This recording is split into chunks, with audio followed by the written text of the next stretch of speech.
Get this and get it straight. Crime is a sucker's road, and those who travel it wind up in the gut of the prison of the grave. There's no other end, but they never learn. For your enjoyment, Wrigley's Spearmint Chewing Gum brings you Raymond Chandler's most famous character in The Adventures of Philip Marlowe.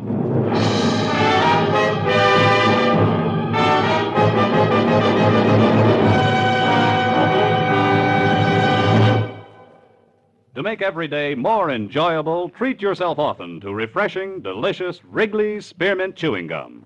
Here's a taste treat you can enjoy indoors, outdoors, at work, or at play. The cool, long-lasting mint flavor refreshes you. The smooth, steady chewing helps keep you fresh and alert, adds enjoyment to whatever you're doing. Wrigley's Spearmint Chewing Gum. Healthful, refreshing, delicious. Now, with Gerald Moore starred as Philip Marlowe, we bring you tonight's exciting story, The Face to Forget.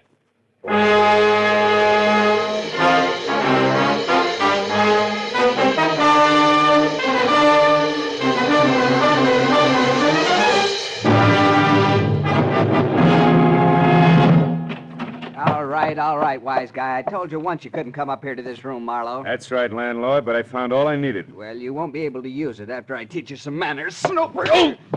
I'll teach you to break into a respectable room and house. Not leading with your right, you won't. Now get up. Come on, get up. Okay. I'll teach you something about cooperation, landlord. All I wanted to do was look this room over, and I was nice about asking. Cut it out. I got my rules. And I got a job to do.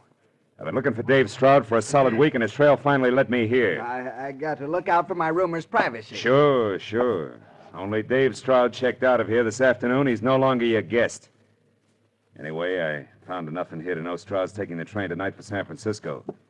So that winds up my lecture, and I'm happy to say my business with you and your charming establishment. Good night, landlord.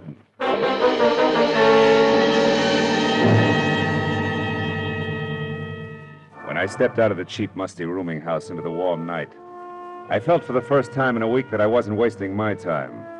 That by tomorrow I'd know why a quiet young guy named Dave Stroud had suddenly dropped everything that gave life some sense. Everything from a lovely girl to a fine job and vanished. Completely. I stopped in a phone booth, called my client, and told her to meet me in an hour at the Leopard Spot, the bar in her hotel.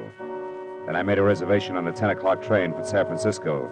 Went home and threw a toothbrush and shirt into a bag, and when I walked into the Leopard Spot, I was right on time. I found my client, Ellen Wyatt, in a booth near the back. The soft rose lights touching her face made me wonder all over again what kind of pressure it could possibly have been to drive Dave Stroud away from a girl like this. I tried to wait in my apartment upstairs, Phil, but I just couldn't. Is it good news? I hope so, Ellen. That broken-down rooming house over in East L.A. paid off all right. Dave was staying there? Yeah, he had been, under the name of Donald Stranigan. But why would he take a place like that? He must have plenty of money with him. Oh, well, the city's cluttered with those joints. They're as common as tin cans. He figured you can't look into all of them. We were just lucky. Then he knows what he's doing. There's nothing wrong with him like amnesia. No, it's something else, Ellen. Oh, good evening, Miss Wyatt. Martini? Yes, please. For you, sir? Martini sounds fine. Yes, sir. Right. Marlowe, maybe that hunch I had about gambling, maybe it was right after all. Couldn't some kind of terrible jam with gamblers do this to Dave? Yeah, it might. But I checked that and drew a blank. Say, listen, Ellen, the description of Dave I got at that rooming house isn't too complete. That snapshot I asked you about, you bring it? Oh, yes. Oh, good. It's in my purse. Here. Uh-huh. That was taken on our first date 4 years ago. 4 years ago, huh? Those years made quite a change in both of you. Yes. Dave and I are good for each other, Phil. Oh, sure. I only hope that the next 4 Here years... we are. Martini, very dry. Oh. Oh, thank you, sir. Well, I wish we had the kind of news we could toast. Maybe we will. Sooner than you think. You've got a new lead? You know where Dave is? Well, close enough to be pretty sure he's taking the 10 o'clock to San Francisco. San Francisco? Yeah, and so am I. Phil. How about coming down to the station with me, huh? Me? But do you think that's wise? What if he saw me first? Well, it's worth a chance for you to point him out to me. What do you say, baby? Got something to drink to now? Yes, and I've got to do it fast before I start to bawl. Tears would be awful in a martini.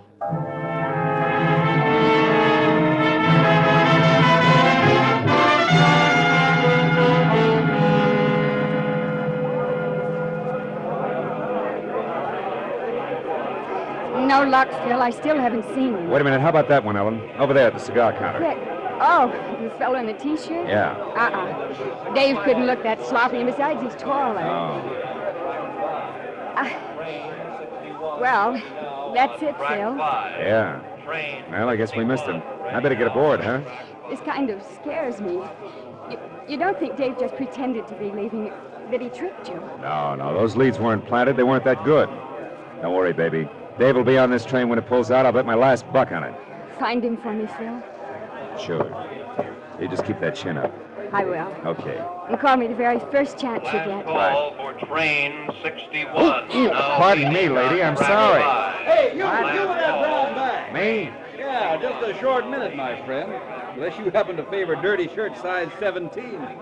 You're in for a big disappointment. What are you talking about? Well, I think you made a small mistake there. Isn't that my bag? I'm afraid not, mister. CP is in Philip, M is in Marlowe. Well, how do you like that? I saw you pick it up back there at the information booth. That's where I left mine. I could have sworn it belonged to me. I'm sure sorry. It's all right. Happens to everybody sooner or later. Yeah, well, now that's Now, mighty big of you, friend. Say, you're going to be on old 61 for Frisco, too, aren't Afraid you? so, yeah. Well, let's call this an introduction. Auerbach's my handle. Manny Auerbach, on the road for Pfeiffer Plumbing Fixtures. Yes, sir. I'll see you on board, Not friend. much doubt about that. No, we might get up a little game. Fun, huh? Oh, fine. Yeah, well, I better shake a leg and get my bag. I'll find you all right. I never forget a face. Maybe I ought to cut my head off.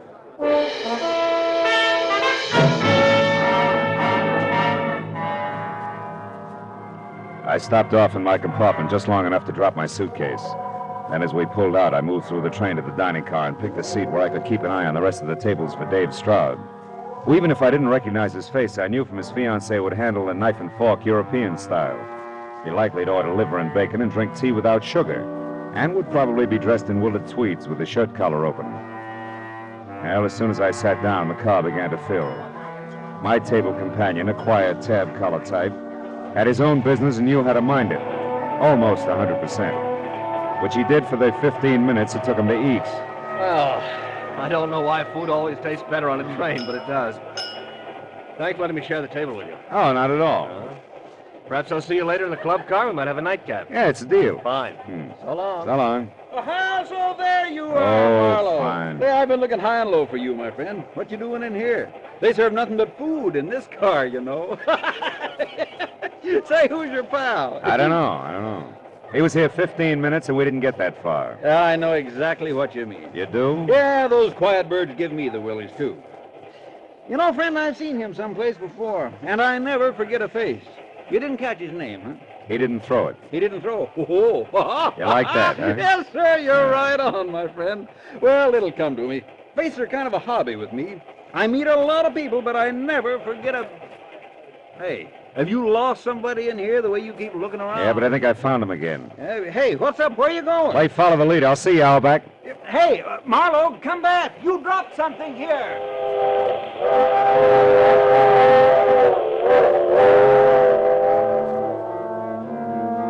In spite of the fog kicked up by the traveling typhoon who never forgot a face, I'd managed to catch a glimpse at the door of a bunch of tweeds and an open collar on a bill that exactly fit the 4-year-old snapshot in my wallet. I bucked a huddle of undecided dowagers blocking the aisle, but managed to keep them inside all the way back to car 16 without being seen. There I watched them unlock compartment L and go inside. I was convinced it was Dave Stroud, but at this point I had to be sure. I went to look for the conductor and finally found him tucked away at a lonely table back in the club car, as intent on his ticket count as a cheat at solitaire. I figured I could afford the time now, so I decided to wait. I headed back for the seat and I ran into my dinner partner, the Tad Collar. Well, hello again. You're a little early for that nightcap, but sit down anyway. Thanks. Oh, by the way, I'm Roy Tarney. Oh, mine's Marlowe, Philip Marlowe. Philip Marlowe. I've Yeah. read that name many times. You're the famous private detective. Well, private detective anyway. Glad to know you, Tony. Privilege for me.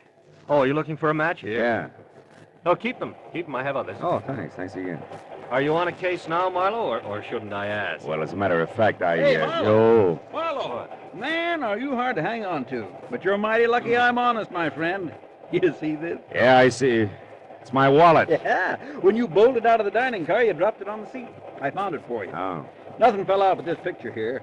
And is she all right, man? Oh, man. Who is she, boy? The name, I mean, huh? Don't tell me. I bet you've seen her before. Yeah, that's Yeah, right. I thought And so. I never forget a face. Uh-huh. Well, thanks. Now, if you let me have it, I'm very grateful. Yeah, and, sure. Glad to be of service, my friend. Now. Anytime I can... Well, speaking of familiar faces, this is the gentleman that you had dinner with, huh? That's right, Auerbach. This is the gentleman. Mr. Auerbach, Mr. Tawney, for better or worse, till your destination do you part. How do you do? Tarney? Tarney. Now, that's funny. You know, I was just telling Marlowe here that I recognized you from someplace. It's very unlikely. I have a fair memory myself. I don't remember you. Well, I don't know. I'm pretty good. But hey, wait a minute. I'm getting it? Sure. Oh, this is silly. Why, I saw you tonight in the railroad station. No, that's impossible. I was so late I nearly missed the train. Me too. Only you had a good reason. Oh, yes, sir, my friend. You were kissing a little woman goodbye. I couldn't see her too well, but she was quite a looker. And judging from the way you were going at it, you... Yeah. Well, now, wait a minute, friend. I didn't mean any offense. I was just kidding you along. Yeah, well, I guess I'll go by my way into a little poker. Excuse me. I suppose there has to be one on every train. Yeah. They help the ride like a square wheel. Yeah. Well, I think I'll go read a while, Marlowe. Good luck on your case.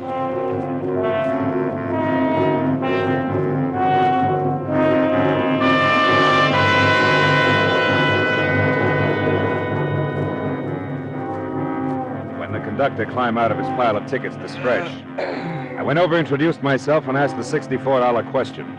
Car 16, compartment L, huh? Well, let's see. Oh, here it is, Mr. Marlowe. That room's occupied by one Daniel Stacy. Daniel Stacy. Sure. Same initials as Dave Stroud. But we're not carrying any Dave Stroud tonight. Don't bet on that, conductor.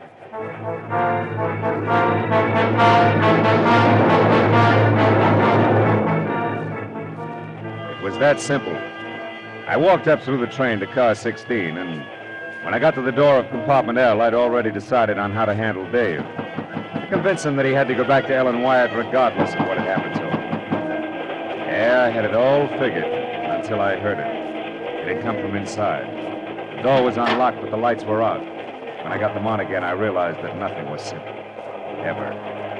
Stretched out on the floor of Dave's room was Manny Auerbach, staring straight up as he rocked with the pitch of the train, the side of his head against a sharp steel corner, his eyes already beginning to glaze. He said he knew I'd remember sometime. Remember what? Why did you come here, Manny? He said I'd remember. Manny! Manny! Well, Marlowe, it's your move again. Let's see you tell this to Ellen Wyatt. Who's that? What? Ooh!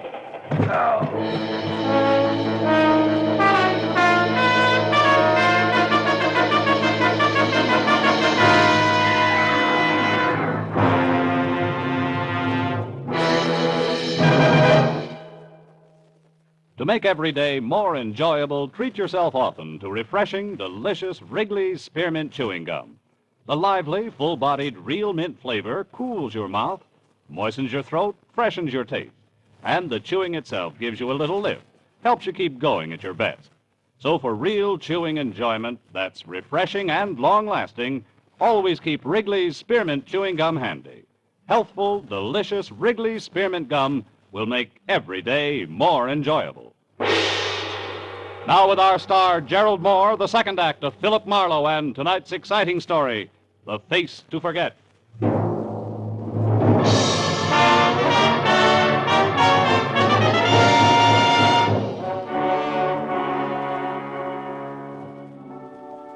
Either it had been the flat of the pistol crashing against the side of my head, or my head crashing against the stone-hard floor of the compartment, that had turned light into dark and left me with a welt behind one ear the size and shape of a cue ball. I couldn't tell which. But when I had both my eyes open, I knew that it didn't matter. That nothing mattered really, except that I was staring into Manny Auerbach's dead face, while only inches away a pair of feet were moving.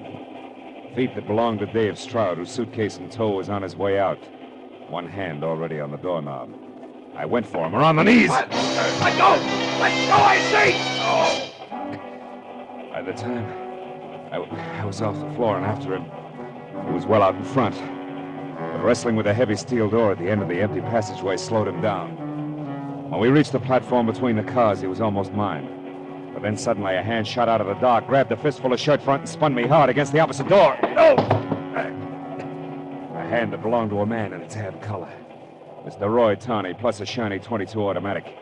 And minus his club car velvet voice. Get up, Marlowe. We've got a little talk coming. At this stage, it'll be a pleasure. Believe me. We'll see.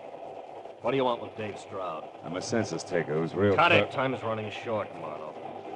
When you get off at this stop coming up, you stay off. Yeah? What's your angle? Dave. He still needs my help, and he's still gonna have it. No matter who he kills? Kills? What's that supposed to mean? Manny Auerbach, the chummy one who couldn't forget faces. He's very dead back in Dave's compartment. Well, then that loudmouth wasn't just a blowhard salesman after all. He was what Dave's been running from, one of those lousy card shop... Slips, huh, Tony? Yeah, but they don't count, Mr. Detective. Nothing counts anymore but Dave getting out of a jam that can cost him his hide. Just for the record, that game back in L.A. 3 months ago that cost Dave every cent he had plus 10 grand he didn't was about as level as the rest of that knee-pants town ever gets. Which makes you what? Two things, smart Alec. First, a guy from Detroit, a real town, who doesn't like a lousy fix. And second, I like a fix even less when the sucker on tap is my own brother. Now, Peeper, get back away from that door. The station's on that side. I wouldn't want you to run for it and get shot before you got to say a few words. Back over here, Marlowe. Take it easy with that gun, huh? They go off, you know. All right, the pitch. Let's have it now. What's Dave to you? Ellen Wyatt, mean anything? Not very much. But Dave is sorry about that. So when you get back to your client, you tell it... Hold it. Just like you are in State Cheerful. This stop, Carter. Carter, gentlemen. Conductor, this train wait here a while? I mean, is there any time to get off and stretch? No, sir. Just stop long enough to pick up a little mail, leave a little mail, once in a while take on a passenger. Hardly ever, though. Carter folks aren't much on traveling. Oh, by the way, aren't you the gentleman who was looking for Mr. Stacy? Yeah. I found him, thanks. Oh, don't mention it. Glad to be of service. Say, don't get too close to the edge there, gentlemen. Carter! Carter, California. We were talking about Ellen Wyatt, Tony. Why didn't Precious brother Dave ever let her know that he had to lay low, that he was in a jam with gamblers? A bunch of roses with card enclosed could have gone a long way, or again, there's the telephone. Oh, button it up, Marlowe. I don't know any of the details. Maybe the kid didn't want her to know he couldn't stay away from the pasteboards. Maybe he just didn't want her to worry. Anyway, that's not the point. Then what is? That a broken heart beats a broken skull 7 times a week. You should know that much, Pete. So? So I don't want you, the girl, or anyone else to know where Dave is heading. At least not until I get back to L.A. by my lonesome and call a few spades just that. Like they do in Detroit, maybe, huh? Like they do in Detroit, no, maybe. You tell the Wyatt babe I'll look her up then. Now you get over there at the door and you take your choice. Jump or get pushed? Jump, pushed, or shot. Go on, Marlowe. This is where you get off. On, the longer you wait, the harder it's gonna be. Name it. Jump, push, or shot. I couldn't say much for the alternatives. But one look back over my shoulder at the gaping .22 automatic leveled at my head and Tawny's ice-cold gray eyes above made up my mind for me. Jump it had to be!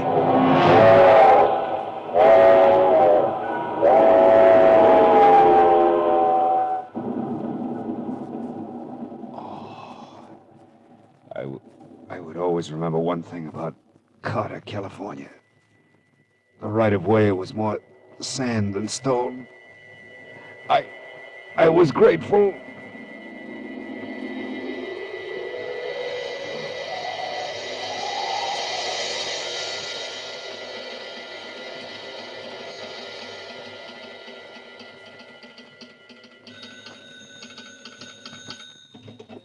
Carter Station, Willis Hensett speaking.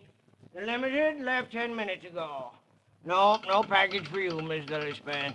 I'm sure, I'm sure. Huh? Me snapping at you. Now listen, Miss Lily. The brass of some people. Say, what happened to you, son? I tripped. Dad, this is important. Can you tell me where the Limited stops next? Well, is anybody getting on at Murdoch Corner? No. The first real stop. A good-sized town. see. Smoke cigar, son? No. Look, Dad, this counts. Now, come on, tell me, will you? Yeah, sure. Well, now, there's Fulton. That's a half-hour wait. Oh. You got a match, please, son? Oh, yeah, here. Here's a whole bookkeeping. Now, tell me, how far is Fulton? Oh, 40, maybe 50 miles. Upgrade 50 on the miles. road. How can I get too. there in a hurry? I gotta catch that train. Well, if you got a car, you can... Where can I rent a car or get a cab? It is ours. Not a chance, sonny. Oh, excuse me, Jake's calling from Bakersfield. He's expecting a grandchild. Hooray for Jake. Now, listen to me, Dad. There's a dead man on the limited and his killer as well, and I was tossed off a train. Now, let's take the business. What? Well, in that case, let's call ahead and get the police. No, I don't want that. Well, why not, son? Because, for one thing, the killer may have been justified. Self-defense and the sight of the law will toss him into a lot of panic. He'll only end up in more gunplay. And for another, I have a very personal axe to grind. Getting tossed off the train, huh? Yeah, among other things. Now, will you tell me that coupe out there, is it yours? Yeah, but I can't For let 50 you take bucks? my car. You're a cash? Cash. Here. Also, here's my credentials. I'm a private detective out of L.A. I'll get your car back to you as soon as possible. I'll pay you another 50 when I do. Now, give me the keys, will you? Quick. Yeah, sure. Okay. Here. It's the one in the middle. Thanks, Dad. And don't worry. I'll drive real What's the matter, son? Well, you're staring like you don't feel so good. What is it? Your head, maybe? Yeah, my head, maybe. I ought to have it examined. Sometimes it's real slow coming up with the truth. The truth? What do you mean, son? I mean, I got a big fat hunch, a hunch that may be able to stop a second murder. If I make it to Fulton in time. So long, Dad. Thanks a lot. You've been a great help. My apologies and congratulations to Jake.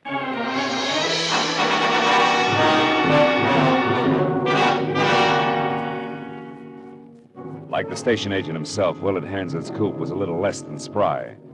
But with the accelerator jammed hard to the floor and only a straight, empty highway ahead, I managed to keep it at a straining 70 most of the way.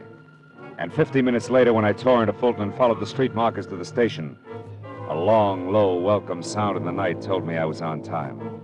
The train was just getting underway again. I slammed to a stop at the end of the depot, piled out of the coupe and started to run for the last car. But I changed my mind.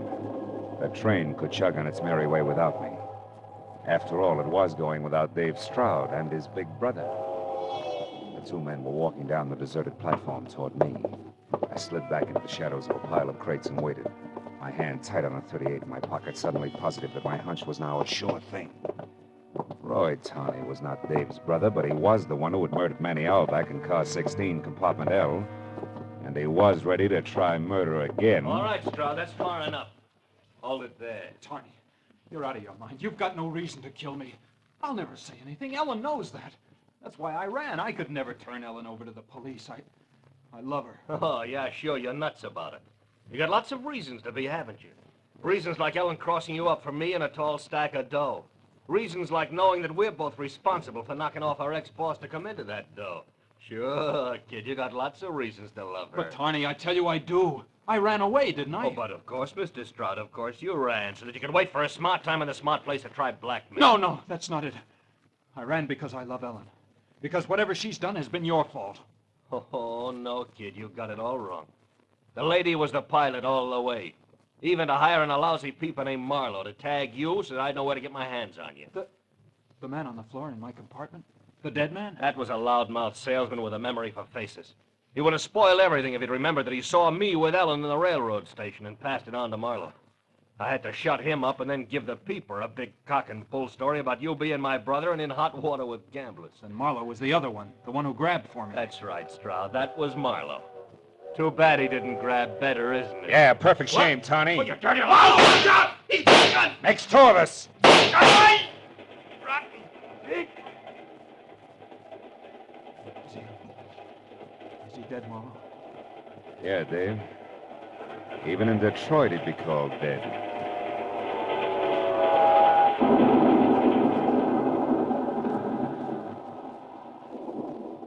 Come on, Dave. We got some telephone calls to make.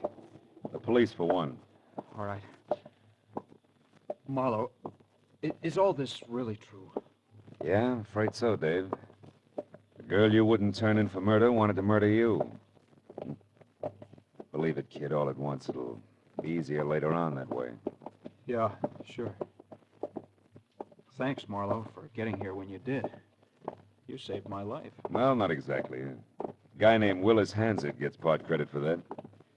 Guy who runs a railroad station at Carter, California, and also smokes cigars and sometimes runs out of matches. What does that have to do with it? Everything, Dave. See, Hansett needed a light, and I gave him a book of matches that Roy Tawney had given me earlier in the club car. I hadn't noticed them then, but I did when Hansett used them. They came from the Leopard Spot, Dave. The Leopard Spot? Yeah. The cocktail lounge at Ellen's hotel? That's right. And I couldn't buy Tawney's having them as just coincidence. It tied him into Ellen too tight. A hunch said so. Wait here, will you, kid? I'll only be a couple of minutes. I've got a long-distance call to make before we get in touch with the police. To Ellen? What are you going to tell her, Marlowe? Anything, Dave. Anything that'll keep her right where she is, ready and waiting for what's going to turn out to be the L.A. police. I won't be long, kid.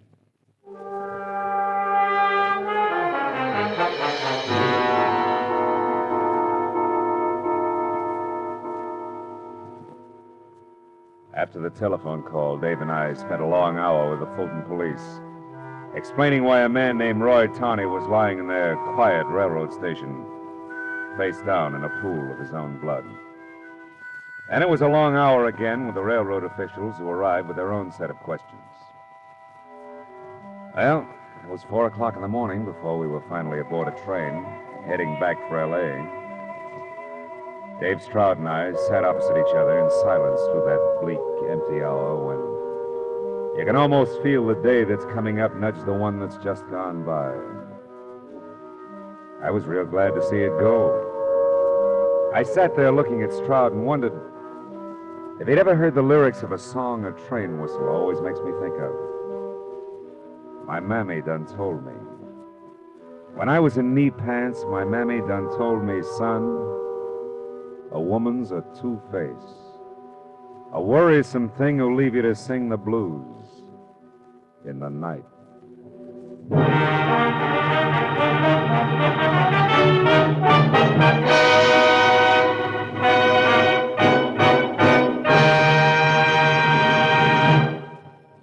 Remember, friends, to make every day more enjoyable, treat yourself often to refreshing, delicious Wrigley Spearmint Chewing Gum. There's lots of cooling, real mint flavor in every stick, and chewing Wrigley Spearmint helps keep you feeling fresh and alert. You feel better, work better, get more fun out of doing things. So indoors, outdoors, wherever you go, keep some healthful, refreshing Wrigley Spearmint Chewing Gum handy. To make every day more enjoyable, treat yourself often to delicious Wrigley Spearmint Chewing Gum.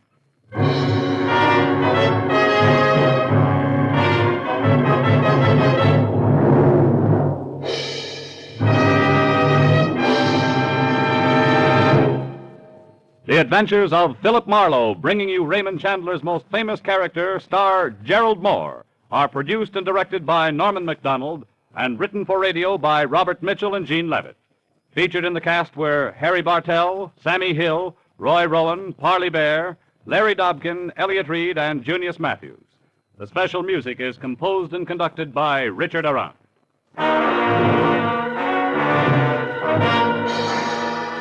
The makers of Wrigley's Spearmint Chewing Gum invite you to be with us next week when Philip Marlowe says, This time I tangled with 3 snakes.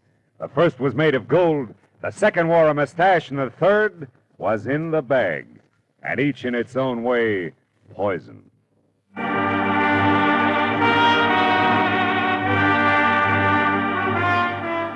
Bob Stevenson speaking. This is CBS, the Columbia Broadcasting System.